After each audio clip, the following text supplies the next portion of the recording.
I am Vera Lee Bell Gary. I am the daughter of Frank and Ollie Bell II, Jr. There were 5 of us born to this union, 2 boys and 3 girls. I'm the baby girl. And there was Alonzo Bell, Evelyn Travis, Bell Travis, Eunice Bell Simmons, and Frank Bell III. I grew up in this neighborhood. It was called the settlement, the black settlement, at the time I was coming up. And on the other side of the highway was the white settlement. And later I found out this black settlement is what we call Lamarck. Texas City has cooperated, it was incorporated at the time. And it was, as I understand, it had changed names several times. It was the Highlands Tank. It was Campbellville. It was Buttermilk Junction, Lamarck. Now it is Texas City. I was born and reared in Lamarck, in the black settlement. Early days when the settlement was small, didn't have very many people, mostly kin people, the families with the Bells, the Britton Hopkins, the Phillips, Jackson, and there's some others began to move in. When Texas City was discovered and they found oil over there, and they had a sugar refinery, they had tin smelting, and they had industry here where the people moved from the country to Lamarck, and the population grew. But this settlement was founded by former cowboy slaves. There were 4 of them. They were slaves for the butler, George Washington Butler, in Lake City. Lake City is approximately 11 or 12 miles if they're from Lamarck. When the slaves were freed in 1865, then these guys were on the Butler Ranch. In 1867, when they got the news that all slaves were freed, there was a Judge Jones, county judge, Galveston County, knew the slaves would have to have a place to live. And since they were free, they bought up 230 acres of land, and it was the only land that the slaves could buy in. And they were selling it at $10 an acre. They were selling in tracts of 5 and 10 acre tracts. And Thomas Bridge was the first to buy in this area, the 230 acres. And there were the Bell family from Lake City, slaves, free men, they bought into this acreage. So it was open for the slaves to buy, but it was founded by the 4 slaves that were Butler slaves that moved there to Lamarck to start their families. growing up in this black community and in segregated days, we could not go to the drugstores, sit at the fountains. We had to go to the back door at the restaurants if they had something that we wanted. We would have to go to the back door. We had a small room about the size of a restroom with a sign over it at the doctor's office said cult waiting room, very tiny. And other at drinking fountains, they had colored and white. I am 90 years, I will be 90 years of December the 6th. Today is the 20th of October. In another month or so, 6 weeks, I will be 90. And I grew up in the segregated days, and I could remember going to the movies. We had to go up, as we would call it, the buzzard roof. It was a balcony. And if we bought popcorn, well, we had to take it with us, but we were the only ones there. My parents would let us go on Saturday afternoons to the movie. We would like to see the Western movies, and if we didn't go Saturday, we would go Sunday afternoons. There wasn't very much to do in the community. If we didn't go to the movie after dinner, attending church on Sunday, we would go riding through the countryside.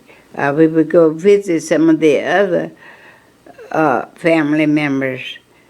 And my dad's family, there were 7 born. It was 2 boys and 4 girls. And on my mother's side of the family, her dad was one of the slaves, and of the Butler slaves. He was given to the Butlers, a 90-year-old boy from another slave plantation, and the Butlers brought him to Lake City, so he was one of their slaves. He was the last one to leave the Butlers and come into and buy into the settlement. And his wife, Sophia, they had 14 children. Some were born on the Butler Ranch and the others were born in the settlement. They bought land just at the edge of the settlement and raised their 14 children. My mother was the 7th child in that family. So, and we called him Grandpa. His name was Thomas, but he was Grandpa to us, and he would come and visit us from the edge of the settlement to the settlement on horseback. And 3 of his daughters, the Caldwell girls, Vera, 3 of the Bell boys. They were not brothers, they were cousins now, but they were still Bell boys. Now, 3 Caldwell girls. My mother, Allie Caldwell, married Frank Bell, Jr. Her sister, Cuby Caldwell, married Calvin Bell, Jr. There was Eddie Bell, another Caldwell sister, married Novell Bell. So, the Bells and the Caldwells were in the community. In growing up, we worked in, my father had a little wooden building which was a neighborhood grocery store. And as things got better, people began to have jobs and move into the community, the grocery store business picked up. And in later years, he converted to a self-serve. That's when they first started having to help yourself. You go around and then you check out at the cashier at the register, did the front door. Here, we used to serve the families whatever they wanted. They would come to the store if they wanted a pound of lard or butter. We had in 10-gallon cans, and we would weigh it and weigh them out what they wanted according to how much we were selling at a pound. Sugar, you could buy a nickel worth of sugar if you wanted to. You put it on the scale and weigh it. And the same went to all loose products like your flour, your meal, your sugar, whatever that could be bagged and weighed. The meat, my daddy was his own butcher. And he taught me how to butcher cows. He would go into Galveston to the, it was the Strand and the Wharf. And he would get his groceries. That's where they had the dispensary in Galveston. He would go there to the meat packing company and buy his meat. Buy a half of a steer, a half of a hog. They would have it hanging in the freezer lockers. Walk in, and he had put a locker in this little self-service store, but a showcase where he would cut his meat and put it in the showcase, and you come and you pick whatever you wanted. We kind of have that today. We haven't gotten away from it in many of our stores. Not our supermarkets, but our smaller stores. They will have a meat case to display in the meat, and you can select what you want. But the customers, as my dad said, was always right. Whatever they wanted, you would give it to them because they were the ones that were educating us. He believed in education, and he sent all 5 of us to college. And we graduated, but the 2 oldest boys. So we went to high school in Galveston at Central High School. Lamar School only went to the 10th grade. If you wanted a high school diploma, you had to go to Galveston to 11th and 12th grade. And we were considered the kids from the mainland. And that would be Lamar kids, Texas City kids, Hitchcock kids. And we were busted those days. There was a fellow, Howard Rollins, bought a van to transport the workers to the refinery and back to their homes. And during the day, after he dropped the workers off in the morning at the refinery, my brother, Alonzo, would pick up the van and pick up the children in Texas City, and he'd go through Lamar with the Hitchcock kids. He had to catch the highway bus, the state highway bus, coming down Highway 6. So they had to go and stand out in the weather at the highway till the bus comes through. And it was on schedule. So if they missed the bus, the parents didn't have a way to get them to Galveston, and they just missed school that particular day. But anyway, we were so well trained that you had to finish high school. If you didn't, And then you couldn't stay at the house. You had to go out and get you a job and find your place to stay. So we were taught this over the table, breakfast, and joining, and our lunch. That's all we knew. We had to finish, or else our parents would be angry with us. And we would make them ashamed of us because they tried hard to so live in this community to set the groundwork for others to follow.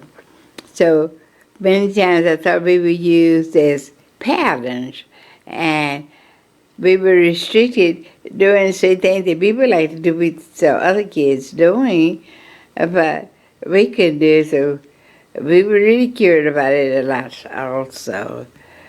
So, but after I went to college, I made friends with other girls. We had Crawford Hall with 4 girls to a room.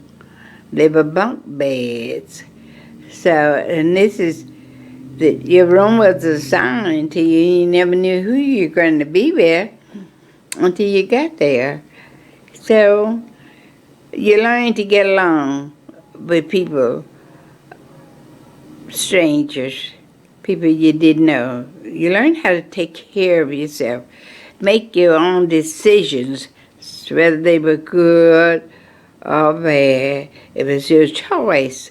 So that was a learning experience in itself. You made the wrong choice because you had to report back to your parents. And we didn't have no cars in college when I was going there. Went to Prairie View, get my master's, get my bachelor's degree in homemaking education.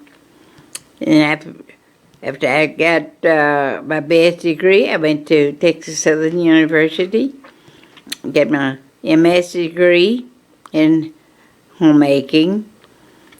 They called it home economics. So I continued to further my education. I really wanted to go upstate and take a course in textiles, but I never reached that goal. I went to Texas Women's University for a workshop for the summer, and I liked it there. But I did go back there to further my education. I get to have some advanced hours above my master's degree. I got the job at home. A single girl. School was 1 block from the house. We had a new school, Lamarck High School. It was called Lincoln. They had Lamarck High School because we couldn't attend that school. We could not work in that school. It was segregated. So they had Lincoln High School. Our mascot was the Eagles. And I lived, it was just 1 block in the 7th from where I was born, so I could walk to school and back home. Everywhere we went, we walked because we didn't have cars that our parents would buy for us. We had to work for it. So my 2nd year of teaching, I did buy a car. And I was very proud of my car.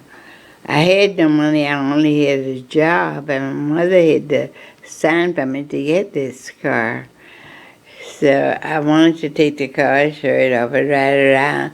I the Galveston on the beach. But the first day she took the keys to the car. She wouldn't let me even drive around Lamar. I think about it now.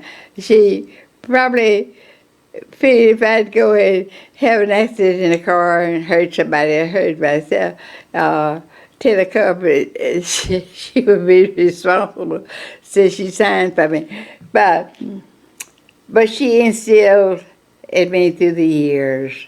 I was about 20 then. I protected the car and myself. And I felt that I could and I was capable of making choices of what I wanted to be in life. I've always wanted to do the best of whatever I attempted to do. So I joined sorority. I stayed at home with mother at 20 years old. Joined a sorority in Galveston, aka sorority, because at Prairie View they did not have fraternities and sororities on the campus. So I was happy to be a member of that group.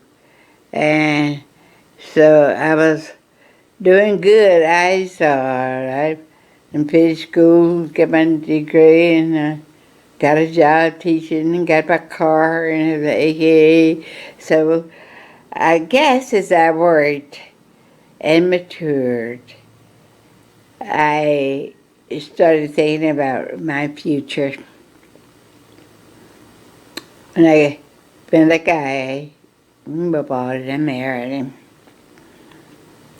And he came to Lamarck and got a job. So he moved here. His name is McGarry. He was working at Charlotte High School as a science teacher. He taught biology and chemistry. And when he got the job in Lamarck, he taught biology. And his football coach, he played football in high school and he liked it.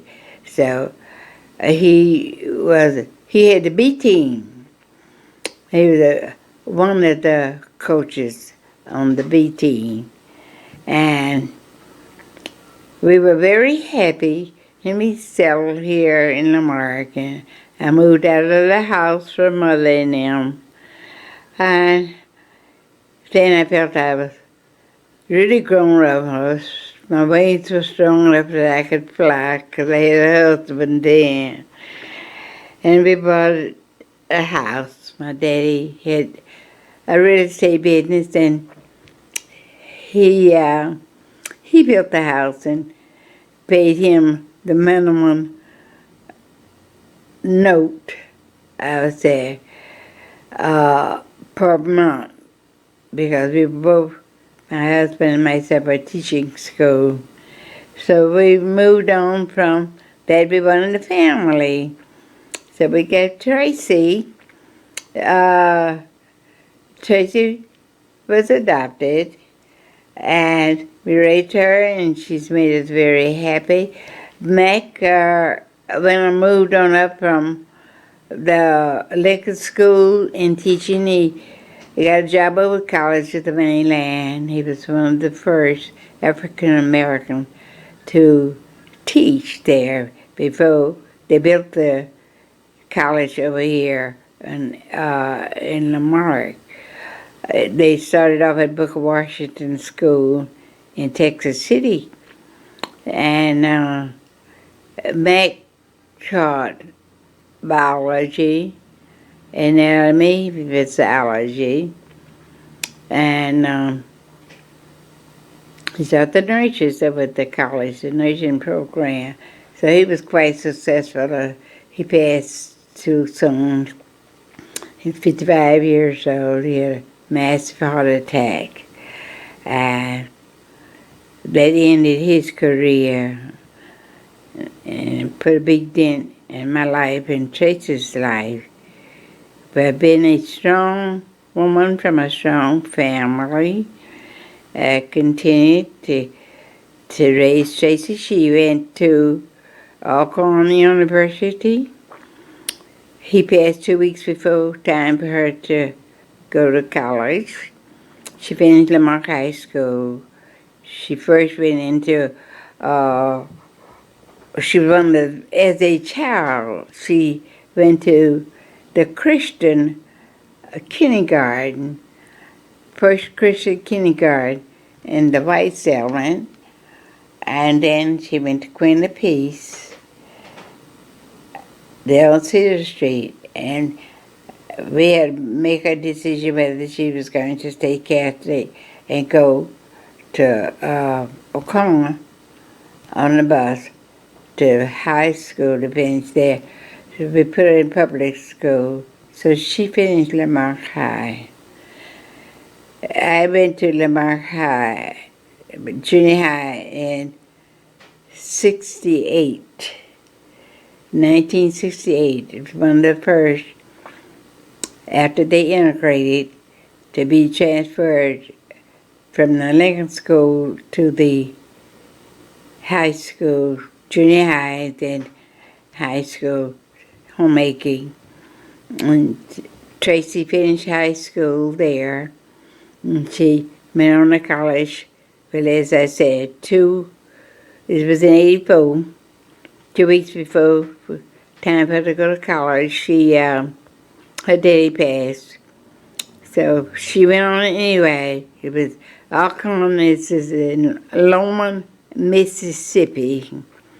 This college reminded me of a lot of Prairie View. It was a state college. It was way out in a small town in Mississippi. I'm from Jackson, Mississippi.